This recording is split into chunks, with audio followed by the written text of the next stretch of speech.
కలిగి ఉన్నాం. ఎంత గొప్ప దేవుడు! అయితే ఈ పునరుద్ధరణ దేవున ఒక మాట నీకు గుర్తు చేస్తున్నాడు. పరిశుద్ధ గ్రంథముల నుండి లూకా సువార్త 12వ అధ్యాయము 8-9 వచనాలను ఒకసారి చూస్తున్నాం. లూకా సువార్త 12వ అధ్యాయం. మరియు నేను మీతో చెప్పున్నదేమనగా, నన్ను మనుష్యుల ఎదుట ఒప్పుకొనువాడు ఎవడో మనుష్య కుమారుడు దేవుని దూతల ఎదుట వానిని ఒప్పుకొనును.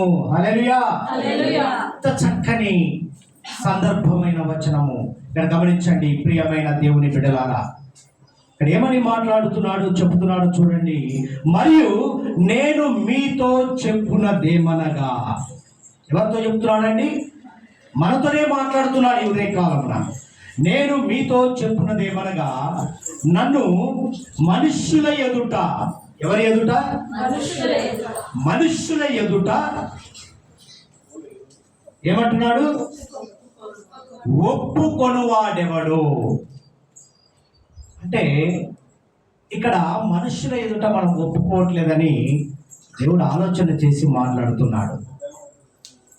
చూడండి, మనుష్య కుమారుడు దేవుని దూతల ఎదుట వానిని ఒప్పుకొనును. నువ్వు సరే అంటే దేవుడు సరే అంటాడు. నీవు నమ్మితేనే దేవుడు నిన్ను నమ్ముతాడు. ఇక్కడ గమనిస్తే ఇది అంశము ప్రియమైన దేవుని బిడ్డలారా, ఒప్పుకొనుము. ఏం ఒప్పుకోవాలి? సత్యాన్ని గమనించి రుచి చూచి ఒప్పుకోవాలి. నేను చూస్తేనే ఒప్పుకుంటాను, నా కళ్ళతో చూస్తేనే నమ్ముతాను. మనం అనుకుంటున్న మాటలే. ఒప్పుకోవడము, నీకు నచ్చితేనే ఒప్పుకుంటావు, నీకు ఇష్టమైతేనే ఒప్పుకుంటావు. నీకు అది ఎంతగా నచ్చుతేనే దానిని నీవు ఆస్వాదిస్తావు.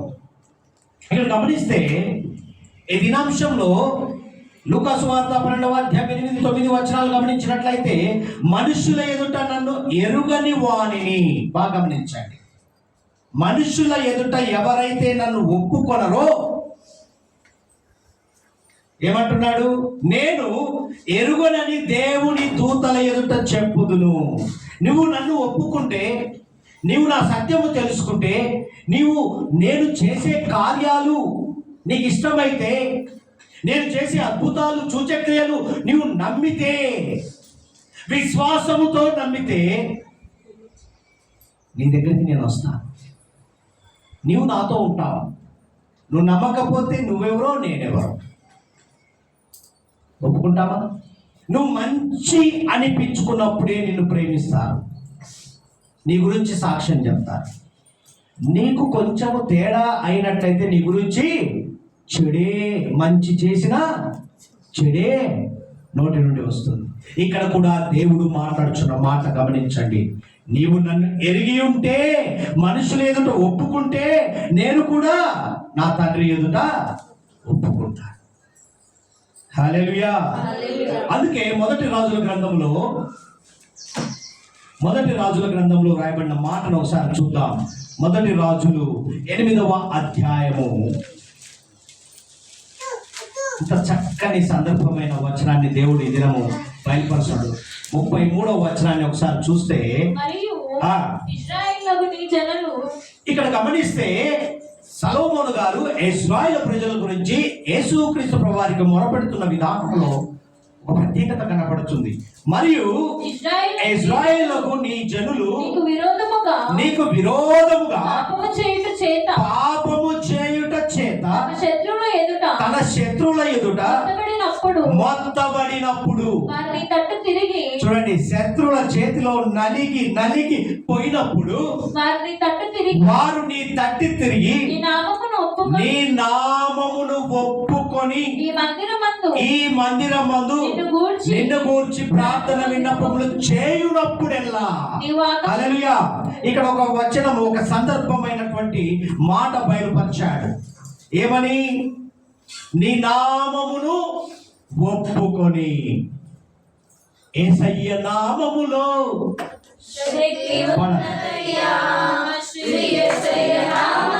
ఆయన నామములో ఎంత శక్తి ఉందో గమనించు అని ఇజ్రాయేలు ప్రజలకు సొలొమోను గారు చెప్తున్న మాట.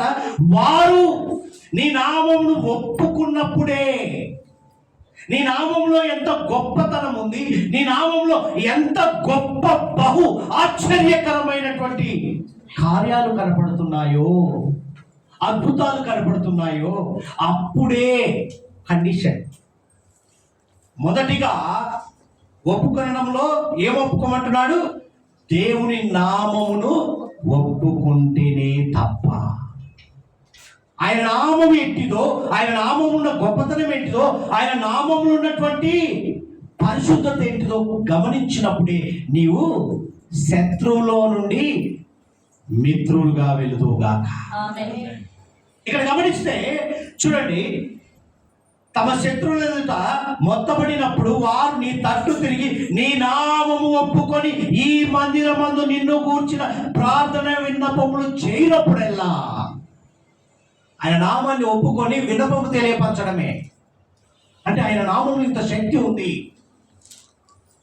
ఆ శక్తి మనల్ని అధిగమిస్తుంది అని ఎప్పుడైతే గుర్తిస్తారో అప్పుడే దేవుడు కార్యాలు శత్రువు చేతుల నుండి విడుదల కలగజేస్తాడు.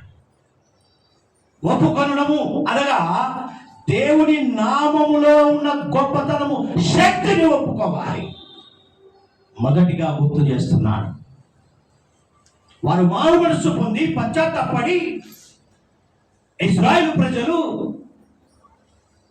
వారు పశ్చాత్తాపడి అంటున్న మాట చూస్తే ఇక్కడ నిన్ను గూర్చి ప్రార్థన విన్నపములు చేయనప్పుడల్లా నీవు ఆకాశమందు విని ఇశ్రాయేలుకు నీ జనులు చేసిన పాపమును క్షమించి వారి పితరులకు నీవిచ్చిన దేశంలోనికి వారిని తిరిగి రప్పించుమయ్యా అని సొలొమోను గారు రిక్వెస్ట్ చేస్తున్నారు.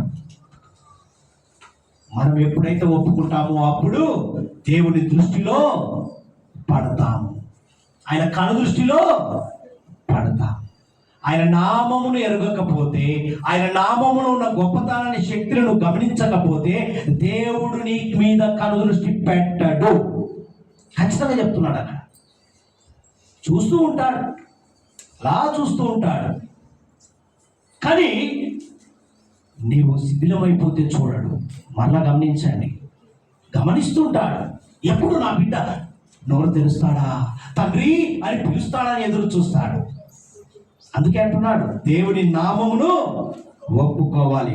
అందుకే ద్వితీయోపదేశకాండంలో రాస్తాడు, ఎంత చక్కగా రాయబడిన మాటలు ఒకసారి చూస్తే అక్కడ చూడండి, 30వ అధ్యాయం చూడమా, మొదటి చూడండి. నేను నీకు వినిపించిన ఈ సంగతులన్నీ అనగా దీవెనయు శాపమును నీ మీదకి వచ్చిన తర్వాత నీ దేవుడైన యెహోవా నిన్ను వెళ్ళగొట్టించిన సమస్త జనముల మధ్యను వాటిని జ్ఞాపకము చేసుకొని నీ దేవుడైన యెహోవా వైపు తిరిగి నేను నీకు ఆజ్ఞాపించు సమస్తమును బట్టి నీ పూర్ణ హృదయముతో నీ పూర్ణ ఆత్మతో ఆయన మాట నీవును నీ సంతతి వారును వినిన యెడల నీ దేవుడైన యెహోవా చెరలోని మిమ్మును తిరిగి ఓ ఇశ్రాయేలు, నీ దేవుడైన యెహోవా చెరలోని మిమ్మును తిరిగి రప్పించును. ఆయన మిమ్మల్ని కరుణించిన దేవుడైన యెహోవా ఏ ప్రజల్లోనికి మిమ్మల్ని చెరగొట్టెనో వారిలో నుండి తాను మిమ్మల్ని సమకూర్చి రప్పించును. దేవునికి మేము కలుగును గాక. ఇంత గొప్ప దేవుని నామాన్ని మనం ఎరుగక ఏమైపోతున్నాం? అటు ఇటు తిరుగుతున్నాం లోకములో. ఒప్పుకోవాలి, ఆయన నామము గొప్పది, శక్తి గలది. ఎంత గొప్ప నామాన్ని ఒప్పుకోవాలి. రోమీయులకు రాసిన పత్రిక 10వ అధ్యాయము చూడండి, అక్కడ రాయబడిన మాట చూడండి. మరొక మాటను గమనిద్దాం. 9-10 వచనాలు చూడండి. అదేమనగా యేసు ప్రభువని నీ నోటితో ఒప్పుకొని హల్లెలూయా యేసు ప్రభు అని నీ నోటితో ఒప్పుకొని నీ నోటితో, ఎవరి నోటితో? నీకు నీకు నీకు నాకు మనకు చెప్తున్న మాట, నీ నోటితో ఒప్పుకొని దేవుడు మృతులలో నుండి ఆయన లేపనని నీ హృదయమందు విశ్వసించిన ఎడల నీవు రక్షింపబడదు. హల్లెలూయా. ఆయన నామములో ఏముందో గమనించిన నీవు నీ నోటితో ఒప్పుకోవాలి. ఒప్పుకొని మూడవ దినమున తిరిగి లేస్తానని వాగ్దానం ఇచ్చిన వాగ్దాన పుత్రుడు, మాట ఇచ్చి నెరవేర్చిన గొప్ప దేవుడు, ఆ మాటను నమ్మితే నీవు రక్షింపబడతావు. ఏదో లేచాడంట అంట అనే సందర్భంలో ఉంటే నీవు అక్కడే ఉంటావు. నీకు రక్షణ కవచము కావాలి అనుకున్నప్పుడు, అది నీకు తోడుగా ఉండాలి అనుకున్నప్పుడు నీవు ఒప్పుకోవాలి. నిజమే, నా కొరకు తిరిగి లేచాడు, నా కొరకే అని ఎప్పుడైతే అనుకుంటావో అప్పుడే నీవు రక్షింపబడుగా. రక్షణ అంటే ఏంటిది? బాప్తిసము, మారు మనసు, అది కాదండి. అదైన తర్వాతనే నీవు ఒప్పుకున్నావు. అయితే ఈరోజు క్షేమకరముగా నువ్వు ఉన్నావు అంటే ఆయన నామములో శక్తిని గమనించి ఉన్నావు కాబట్టి నిన్ను రక్షణ కవచంతో నిన్ను బ్రతికిస్తున్నాడు. సంవత్సరాలు గడుస్తున్నాయి, నెలలు గడుస్తున్నాయి, వారాలు గడుస్తున్నాయి, రోజులు గడుస్తున్నాయి. వారు వేరు, నీవు వేరు. ఎందుకు? నీవు దేవుని నామమును ఎరిగి ఉన్న వాడివి, సాక్ష్యము చెబుతున్న వాడివి, సాక్షిగా నిలబడ్డ బిడ్డవు. అందుకే నువ్వు క్షేమం, సజీవు లెక్కలో ఉన్నావు. హల్లెలూయా. దేవునికి మహిమ కలుగును గాక. యేసుక్రీస్తు ప్రభు అని నీ నోటితో ఒప్పుకోవాలి. రెండవది, దేవుని నామాన్ని మొదటిగా అంటున్నాడు. రెండవది, యేసుక్రీస్తు ప్రభు అని. ఎందుకు? నీకు మాట ఇచ్చా. ఎవరన్నా అట్లా వస్తారండి? మాట మారుస్తాం. మనకు కుదిరితే ఒకటి, కుదరకపోతే ఒకటి, కానీ ఆయనకు ఒకటే మాట, ఒకటే మాట. దేవునికి మహిమ కలుగును గాక. అందుకే యోహాను భక్తుడు రాస్తాడు, యోహాను సువార్తలో తన అనుభవంలో నుంచి రాస్తున్న మాటను ఒకసారి చూస్తే చూడండి, 5వ అధ్యాయం 24వ వచనంలో రాయబడిన మాట ఒకసారి త్వరగా చూద్దాం. నా మాట విని చూడండి, నా మాట విని నన్ను పంపిన వాని యందు విశ్వాసం ఉంచువాడు నిత్య జీవము. హల్లెలూయా. ఎవరైనా ఏదైనా చెప్తే ఆయన చెప్పాడా, ఆయన నిజంగా పంపాడా అడుగుతాముగా. మరి యేసుక్రీస్తు వారు కూడా, ఎందుకంటే మనుషులం కదా, ఒక డైలాగ్ కొడతాం మనం, మనుషులమండి, రక్త మాంసములు కదా. అంటే యేసుక్రీస్తు వారికి రక్త మాంసాలు లేవా? అందుకే నీ ముందు సాక్షిగా నిలబడి చెప్తున్న మాట ఏంటంటే, నా మాట విని నన్ను పంపిన వాని యందు విశ్వాసం ఉంచువాడు నిత్య జీవము గలవాడు, వాడు తీర్పులోనికి రాక మరణంలో నుండి జీవంలోనికి దాటి ఉన్నాడని మీతో నిశ్చయముగా.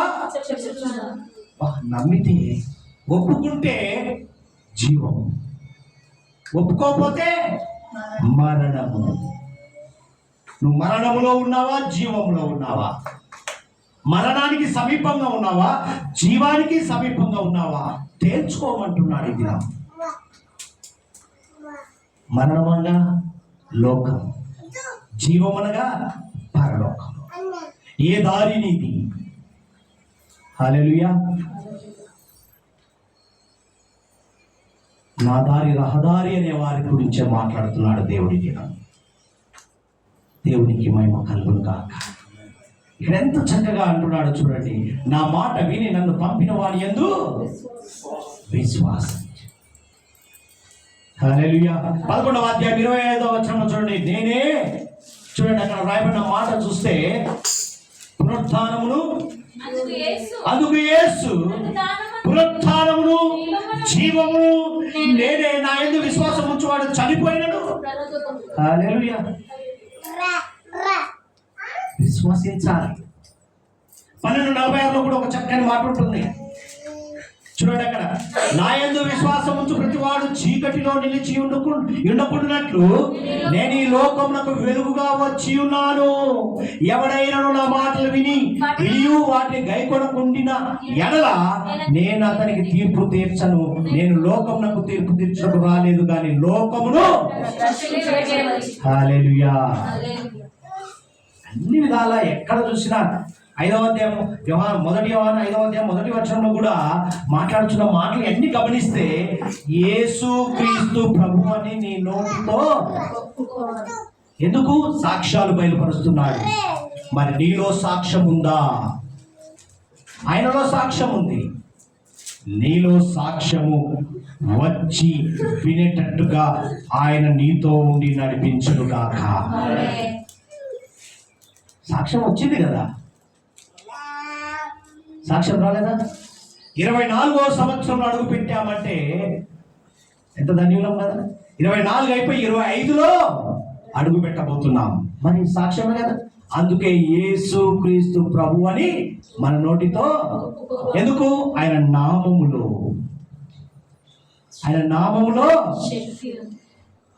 అందుకే మనం ఒప్పుకోవాలి.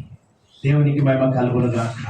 ప్రియమైన దేవుని బిడ్డలారా, మత్తయి సువార్త 10వ అధ్యాయము 3వ మాటగా మాట్లాడుతున్నాడు. చూడండి, 10వ అధ్యాయము 32-33 వచనాలు చూడమ్మా. మత్తయి గారు రాస్తున్న మాటలు చూడండి.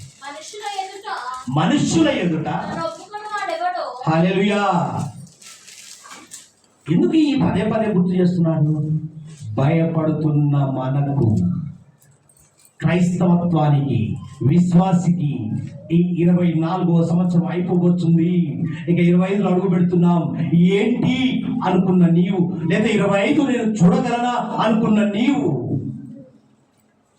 అయ్యో 24లో మిగిలి ఉన్నాయి, 25లో అయినా అయిపోతాయా అనుకున్న నీకు, నాకు, మనకు మాట్లాడుతున్నాడు.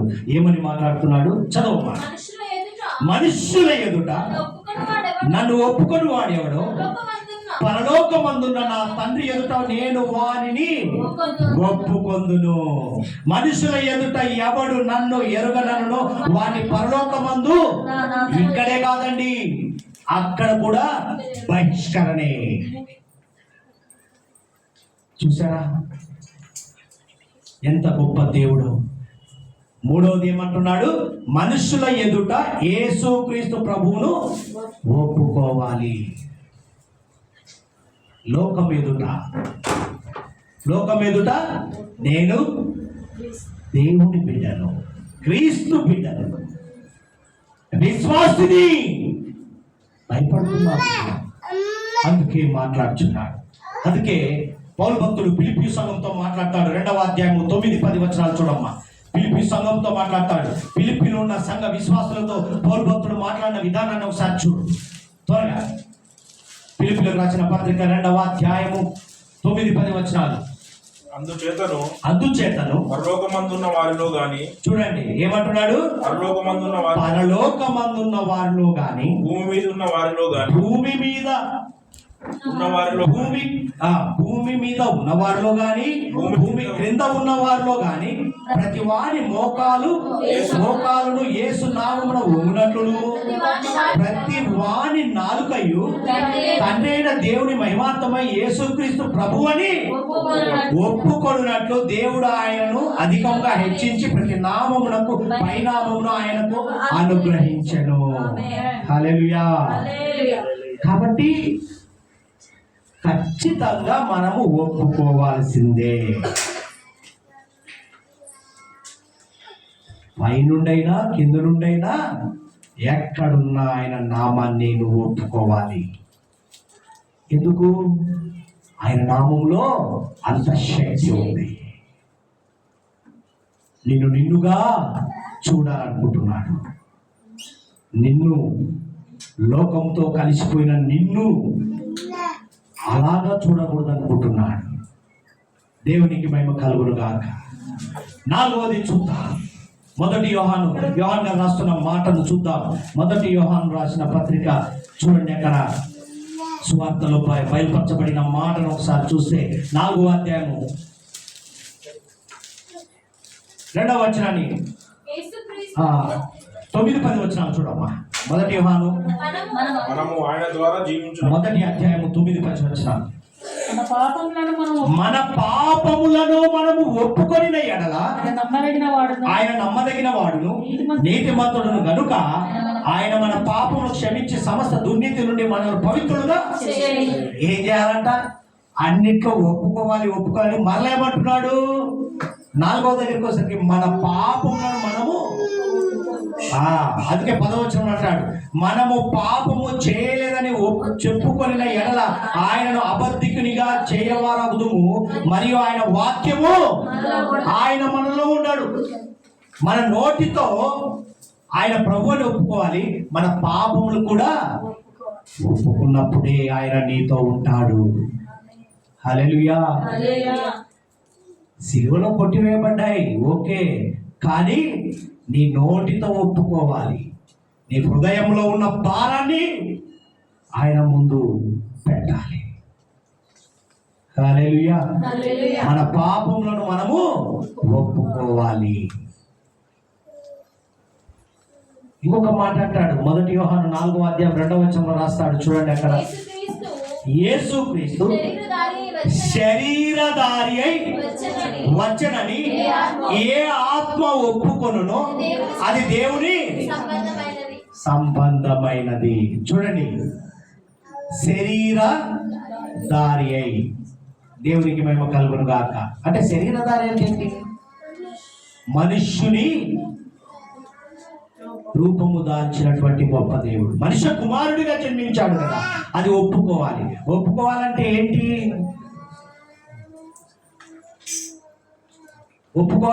చూడండి, యెషయా గ్రంథం ప్రవక్త చెప్పిన మాటలు గమనించండి. 7వ అధ్యాయం 14వ వచనంలో చూడండి. అక్కడ 7:14లో రాయబడిన మాట చూడండి. యెషయా ప్రవక్త బయలుపరచబడిన మాటను చూడండి. కాబట్టి ప్రభువు తానే ఒక సూచన మీకు చూపును, ఆలకించుడి. కన్యక గర్భవతి అయిన కుమారుని కని అతనికి ఇమ్మానుయేలు అని.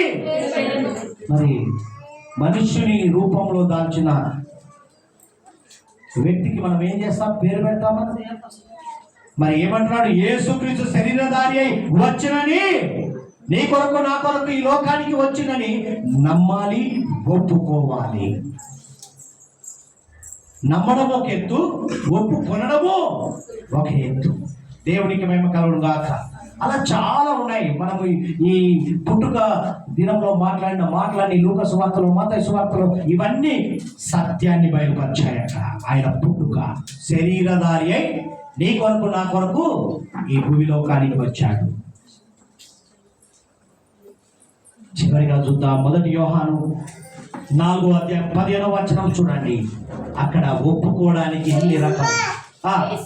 యేసు దేవుని కుమారుడని ఎవడు ఒప్పుకొనునో వానిలో దేవుడు. చూడండి, 6వ మాటగా అనుకున్న మాట ఏంటంటే, యేసుక్రీస్తు ప్రభువారు దేవుని కుమారుడని. ఆయన మనుష్య కుమారుడిగా వచ్చాడు, కానీ ఆయన పరిశుద్ధాత్మ శక్తి కలిగిన వాడు. తండ్రి పంపించితేనే ఈ భూలోకానికి వచ్చాడు. అందుకే ఆయన దేవుని కుమారుడని పిలువబడ్డాడు. అందుకే మత్తయి సువార్త 3వ అధ్యాయం 16-17లో రాయబడి ఉంటుంది చూడండి. సత్యాన్ని బయలుపరుస్తున్నాడు. 3వ అధ్యాయము చూడండి. యేసుక్రీస్తు ప్రభువారు బాప్తిసము పొందిన వెంటనే ఇదిగో ఆకాశము తెరవబడెను, దేవుని ఆత్మ పావురం వలె దిగి తన మీదికి వచ్చుట చూసి, మరియు ఈయనే నా ప్రియ కుమారుడు, ఈయన యందు నేను ఆనందించుచున్నానని ఒక శబ్దము ఆకాశము నుండి. అంతకంటే సాక్ష్యం కావాలా? మార్కు సువార్త 1వ అధ్యాయం 1వ వచనం చూడమ్మా. మార్కు గారు రాస్తున్న మాట చూడండి. దేవుని కుమారుడైన యేసుక్రీస్తు సువార్త. హల్లెలూయా. లూకా సువార్త 1వ అధ్యాయం 35వ వచనంలో చూడండి. అక్కడ రాయబడిన మాట చూడండి. దేవుని కుమారుడు అనడానికి దూత చూడండి 34 వచనంలో, అందుకు మరియా నేను పురుషుని ఎరుగనుతాననే ఇది ఎలాగో జరుగునని దూత అనగా, దూత పరిశుద్ధాత్మ నీ మీదికి వచ్చును, సర్వోన్నతుని శక్తి నిన్ను కమ్ముకొనును గనుక పుట్టబోవు శిశువు పరిశుద్ధుడై దేవుని కుమారుడు. హల్లెలూయా. హల్లెలూయా. ఇంకా కావాలా ఒప్పుకొనడానికి ఎన్ని సాక్ష్యాలు పెట్టాడు, ఇవన్నీ సాక్ష్యాలు చూపిస్తున్నాడు. మరి ఈ సంవత్సరపు ఆఖరి దినంలో ఉన్నావు, నీ జీవితంలో ఒప్పుకోవాల్సిన విషయాల గురించి దేవుడు గుర్తు చేస్తున్నాడు. నువ్వు ఏమి ఒప్పుకోవాలో ఆయన పాద సన్నిధి యొద్దకు వచ్చి నీ జీవితంలో జరిగినటువంటి ఆయనకు ఆయాసకరమైనటువంటి విషయాల గురించి ఒప్పుకోవాలి అంటున్నాడండి. ఒకవేళ ఆయన్ను సంతోషపెట్టావా, ఓకే. ఒకవేళ ఆయన దుఃఖపెట్టి ఆయాస పెట్టి ఆయన కన్నీరు కార్పించావా, ఒప్పుకోమంటున్నాడు. ఒప్పుకో. ఈ దినము గొప్ప సాక్ష్యాన్ని ఇచ్చాడు. నిజమే, నా గురించి నా నామము ఏ విధంగా ఒప్పుకోవాలో నీకు బయలుపరిచాను. నీవు నా తట్టు అటు ఇటు తిరిగి, లోకంలో అటు ఇటు తిరిగి పాడైపోయిన కుమారుడు, తప్పిపోయిన కుమారుడు తండ్రి యొద్దకు వస్తే ఏ విధంగా ఆదరించాను ఆ విధంగా ఆదరిస్తాను. ఒప్పుకో నా ప్రియ కుమారుడా, కుమార్తె, నా నామం ఏంటో నీకు తెలియపరచాను, నేను ఏ విధంగా వచ్చానో తెలియపరచాను. ఈరోజు నువ్వు ఒప్పుకోవాలి. ఈ సంవత్సరం ఆఖరి దినంలో ఒప్పుకున్నప్పుడే నీవు నా కుమారుడిగా, కుమార్తెగా ఆకాశమందు ఆసీనుడైనటువంటి తండ్రి కృపాసనంగా నేను కూర్చున్నానే, ఆ ప్రక్కన నిన్ను నిలవబెడతాను. తండ్రికి నా కుమారుడు సాక్షిగా, సత్యము కలిగిన నా మాట విన్న కుమారుడు, కుమార్తె అని నా తండ్రి ముందు నేను చెప్పగలుగుతానంటున్నాడు. అటువంటి అనుభవంలోనికి వెళ్దామా? దేవుడి మాటలు దీవించును కాక. కొద్ది సమయము